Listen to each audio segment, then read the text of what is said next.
நான் தொடர்ந்து குற்றம் சாட்டுறேன். இன்னொரு குற்றம், அரசு பள்ளியில மாணவர்கள் குறைந்து கொண்டிருக்கின்றார்கள். இந்த ஆண்டு ரிப்போர்ட் வந்திருக்கு. 2025-26 இந்த அகாடமிக் இயர் உள்ள வந்தவங்க ரிப்போர்ட் இப்ப இருக்கு.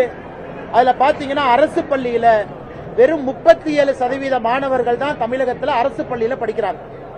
62.1% மாணவர்கள் தனியார் பள்ளியில படிக்கிறாங்க. இதற்கு முன்பு 2023-24 ஆய்வறிக்கை எடுத்தீங்கன்னா 42% குழந்தைகள் அரசு பள்ளியில படிச்சாங்க. 42.2% குழந்தைகள் அரசு பள்ளியில படிச்சாங்க. இன்னைக்கு 37.9% குழந்தைகள் தான் அரசு பள்ளியில படிக்கிறாங்க.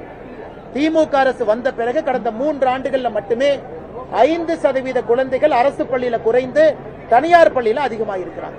இது அவங்க அரசு பள்ளி நடத்தக்கூடிய லட்சணம். அதற்கு ஒரு கல்வித்துறை அமைச்சர் அன்பில் மகேஷ் பொய்யாமொழி இருக்கிறாங்க. இவ்வளவு பில்டப், இவ்வளவு பட்ஜெட்.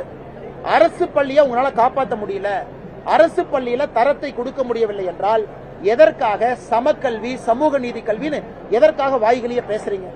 இதற்கும் அரசு பொறுப்பேற்று பதில் சொல்லணும். வேறு வேறு மாநிலங்கள்ல அரசு பள்ளி மாணவர்கள் அதிகரிக்கிறாங்க. உதாரணம் உத்தரப்பிரதேசம். ஆனா தமிழகத்தில் அரசு பள்ளி மாணவர்கள் குறைவதற்கான காரணம் என்ன? எதற்காக அதிக பணம் கொடுத்து கட்டணம் கொடுத்து தனியார் பள்ளிக்கு அவங்க போகணும்?